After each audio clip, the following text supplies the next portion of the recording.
ఒక చిరంజీవి గారు. చిరంజీవి గారు. అందుకే గిన్నిస్ బుక్ వాళ్ళు అవార్డు ఇచ్చిన తర్వాత వాళ్ళు నార్మల్‌గా వాళ్ళ బ్లాగ్‌లో ఎవరి గురించి రాయరు వాళ్ళు. గిన్నిస్ బుక్ అవార్డు ఇచ్చేసిన తర్వాత అంతే, అవార్డు అయిపోయింది. క్లోజ్ అక్కడికి. బట్ వాళ్ళ బ్లాగ్‌లో చిరంజీవి గారి గురించి రాశారు.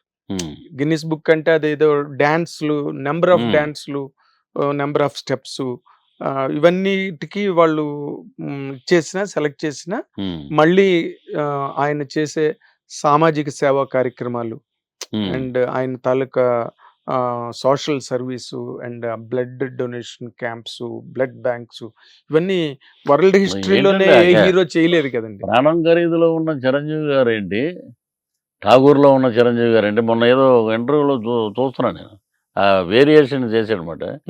అక్కడ ప్రాణం ఖరీదులో ఉన్న చిరంజీవి గారు జులపాలు గెలపాలు ఇవన్నీ ఉండి, ఎన్ని రాత్రులు ఆయన అహోర్నెస్లో కష్టపడి ఒళ్ళు శ్రమించి, నాకు ఫైట్ మాస్టర్ రాజు గారు చనిపోయారు, ఆయన ఫైట్ మాస్టర్ రాజు గారు, ఆయన చెప్పాడండి, ఆ పైనుంచి రోప్ షాట్లు కట్టుకుని కిందకి దూకాలంటే డూపులు పెడదామంటే లేదనేవాడు, రోల్ అయ్యే షాట్లు కూడా ఆయనే చేసేవాడు, కొబ్బరి తాడు కట్టేసేవారు నడుంకి, ఆ రోల్ అయినప్పుడు ఆ తాడు కూడా రోల్ అవుతూ ఉండేది.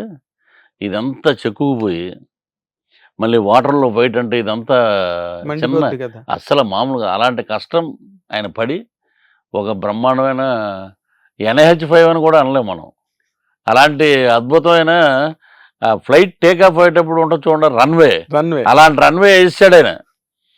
మీరు వెళ్ళండి రాని దీని మీద ఫ్లైట్లు, ఏ ఫ్లైట్ ఉంటే ఆ ఫ్లైట్ వెళ్ళండి, బట్ సిన్సియారిటీని దేన్ని మర్చిపోకండి. రాత్రి అన్న ఫంక్షన్లో, లైలా ఫంక్షన్లో అన్న మాట ఆయన. ఇప్పుడు అన్ని సినిమాలు బ్రహ్మాండంగా ఆడాలి, అందరూ బాగుండాలి, కాంపౌండ్లు అంటారేంటి, ఇంటికి కాంపౌండ్ ఉంటుందేమో కానీ నా ఇంటికి ఇండస్ట్రీ కాంపౌండ్ ఉంటుంది అన్నాడు. హ్యాట్స్ ఆఫ్ అండి అది. ఆయనకి ఏంటంటే ఫస్ట్ నుంచి ఏదో పంచాయతీలు పెద్ద, ఇండస్ట్రీ పెద్దగా మీరు ఉండండి అంటే ఆయన యాక్సెప్ట్ చేయడు. అవును, ఇండస్ట్రీ పెద్ద కాదు, నేను ఇండస్ట్రీ బిడ్డని చెప్పారు కదా, కార్మికుడిగా ఉంటాను నేను, వాళ్ళకి ఏదన్నా తగువులు వస్తే నేను, అది ఎంత ఉదాత్తమైన మాట అండి. నేను ఇండస్ట్రీ పెద్ద కాదు, ఇండస్ట్రీ బిడ్డని నేను చెప్పాను. విశ్వక్సేన్ గారు కూడా ఏదో పరిణతి చెందినట్టు మాట్లాడారు. ఆ యూత్ లో కూడా మనం ఎవరి జీవితాలు తవ్వి మనం ఎంజాయ్ శత్రువుని చేసుకుని డెవలప్ చేసుకుంటాం, అది కరెక్ట్ కాదు. అది చాలా బాగా మాట్లాడారు. మెంటల్ పీస్ లేనప్పుడు 1000 కోట్లు ఉన్నా కూడా సుఖం లేదన్నారు. చిరంజీవి గారు నేను చూస్తున్నా ఇలా అన్నాడు ఆయన.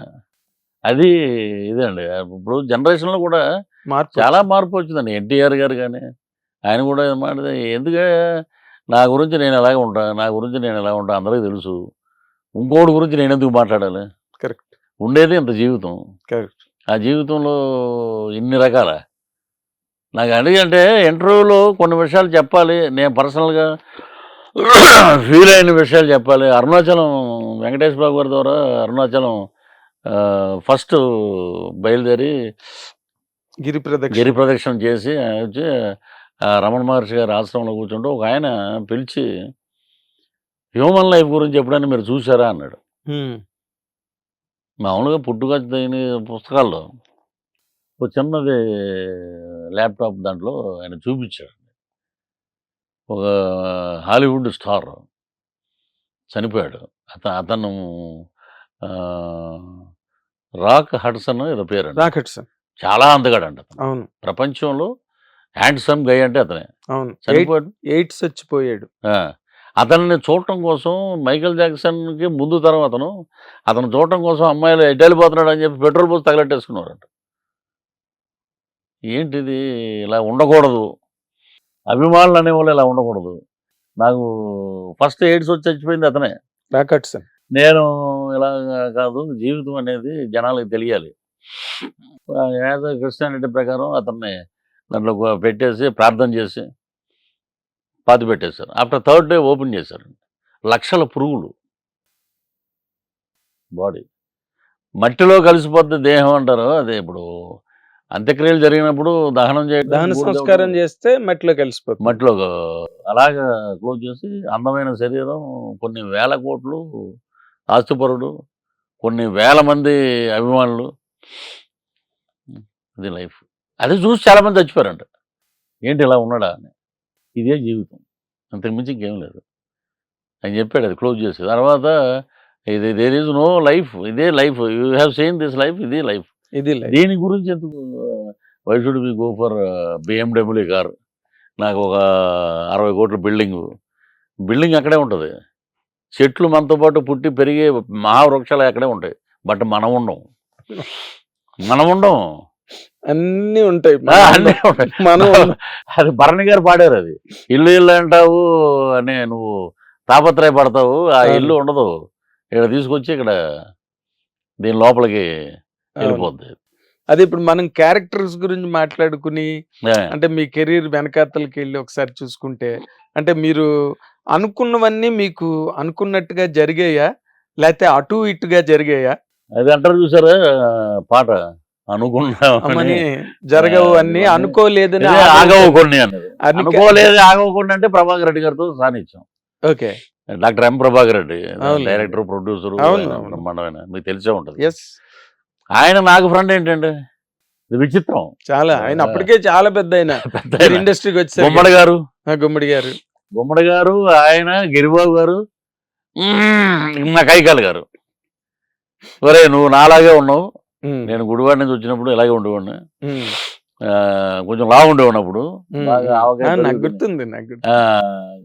వీళ్ళు ఫ్రెండ్స్ మళ్ళీ ఒకటే చెప్పేవారండి, ఎలాగో యాదృచ్ఛికంగా ఎప్పుడో మీ నాన్న మాకు ఫ్రెండ్, నువ్వు ఫ్రెండ్ అయ్యావు, ఆడుతో తిరుగుతారంటే అనేవాడు మా ఫాదరు. హే నువ్వు మాట్లాడుకో సుబ్బారావు, నువ్వు మాట్లాడుకో అనేవాడు ఆయన, మన ప్రభాకర్ రెడ్డి గారు. ఇక్కడ ట్విన్సీ దగ్గర క్లబ్ బోర్డు పెట్టారు, packet club, Jubilee check post దగ్గర. అంటే ప్యాకెట్ 1-2 అంటే ఏంటో కూడా మనకు తెలియదు. ఆయన పక్కన కూర్చోవటం, మా ప్రభాకర్ రెడ్డి గారు ఎలా ఉండేది అంటే ఇలాగా ముక్కలు అలా పెట్టి ఇవ్వాలి ఆయనకి, నిద్రపోయేవాడు. నా అదృష్టం. నిద్రపోయి రెడ్డి మొక్క కొట్టవా అనేవాడు గుమ్మడి గారు. అనేవాడు, చూసేవాడు కాదు, రైజింగ్ అండి అది. క్లోజ్ అయిపోయేది అందరిది ఆట. మరి అది ఎలాగ చేసేవాడు ఏంటో తెలియదు. అలా నిద్రలో ఉండి నెల కొట్టేవాడు. అదే రైజింగ్ అండి, అంతే. మీరు నాకు ఎలా అంటే ఇంగ్లీష్ మాట్లాడే వ్యక్తి ఈయన ఇక్కడ ఇండస్ట్రీలో చాలా మంది కోపం వస్తారు అనేవాడు. ఎవరు? మీరు. జర్నలిజం ఎక్కువ ఇంగ్లీష్ టచ్, రకరకాల హాలీవుడ్ సినిమాలు, పుస్తకాలు ఇవి ఉండేది అలాగే. అవును. ఈయన స్కూటర్ రాగానే డబ్బులు ఏమైనా కావాలని అడిగేవాడు, అవసరం మనకి. మళ్ళీ నిద్రపోతున్నాడు ఆయన, లేపు అడగలేముగా. ఎలా ఉండేవాడు, 5 నిమిషాలు రెడ్డి గారు వెళ్ళొస్తాడండి అంటే ఆ కౌంటర్ దగ్గర 2000 ఉన్నాయి తీసుకెళ్ళాను. ఈ లోపు అక్కడ చెప్పేసేవాడు, మనం భోజనం చేసేలోపు వెళ్ళిపోయి వచ్చానండి. అదే అనుకోనివి జరిగినాయి. తర్వాత మా కృష్ణవంశీ ఇక్కడ రావటం, కృష్ణ గారు, నా కెరీరే కాంట్రవర్సీ కెరీర్. ఇప్పుడు కంటిన్యూ అవుతున్న కెరీర్ కాదండి. ఆద్యం 89లో గండిపేట రహస్యం, రామారావు గారు ముఖ్యమంత్రి పదవిలో ఉన్నాడు ఆయన, నేను రామారావు గారి క్యారెక్టర్, కృష్ణ గారు, విజయనిర్మల గారు, ప్రభాకర్ రెడ్డి గారు ముగ్గురు డైరెక్ట్ చేశారు. విజయనిర్మల గారు, నరేష్ గారు వీళ్ళిద్దరూ ఉండేవారు సినిమాలో. ఇంకెవరో ఒక ఆయన యాక్ట్ చేశారండి, వినోద్ బాలా అని టీవీ యాక్టర్ ఉన్నాడు చూసారు, ఆయన నేను ఆ సినిమాలో ఇంట్రొడ్యూస్ అయ్యాం. అప్పుడు బాబు మోహన్ గారిని కూడా అడిగారు, అన్న ఆ సినిమా చేస్తే ఏమన్నా కోపం అవుతామో అని. ఆయన తప్పుకున్నాడు. ఆయన ఆ సినిమా ఆడాక రామారావు గారు బ్రహ్మశివస్వామిత్ర డబ్బింగ్ చెప్పడానికి ప్రసాద్ ల్యాబ్కి వచ్చి నాకు వేరే ఆయన ఎవరో మిమిక్రీ అని చేసి చెప్పారు. ఎవరు వారు? ఎవరు అండి, ఎవరో కుర్రోడు. నా మీద పెద్ద గుర్తింపు లేదు, తెలియదు కదా, నేను ఎవడో తెలియదు కదండి. థియేటర్కి వెళ్ళాం, ఇది ఒక పెద్ద ఇన్సిడెంట్. దీపక్ మహల్ నారాయణగూడ దగ్గర దీపక్ మహల్ ఒక పెద్ద కటౌట్ నాది ఇలా ఉంది, ఇలాగా రామారావు గారు పెట్టి. నేను అయ్యప్ప మాల్లో ఉన్న తలకి ఇలాగా గుంట చుట్టుకుని ప్రభాకర్ రెడ్డి గారితో పాటు, ఆయనతో పాటే కదండి దిగి లోపలికి వెళ్ళి అని బయట గొడవ. హరికృష్ణ గారు తెలుగు యువత president, down cinema Prabhakar Reddy గారిని అందరిని డౌన్ అట్ట. ఇంటర్వల్ బ్లాక్లో లోపలికి వచ్చాడు. అంకుల్ మీరు ఇలా చేస్తారని అనుకోలేదు, క్రౌడ్ అసలు మాట వింటలేదు, కార్యకర్తలు, మీరు బయలుదేరి వెళ్ళిపోండి అన్నారు. సరే, ఆయనకి బాగా రామారావు గారిలాగా గౌరవించేవాడు హరికృష్ణ ప్రభాకర్ రెడ్డి గారు. అవును, వాళ్ళ నాన్నగారు ఆ. పాటు సమకాలీన నటులు కదా వాళ్ళంతా. అవును.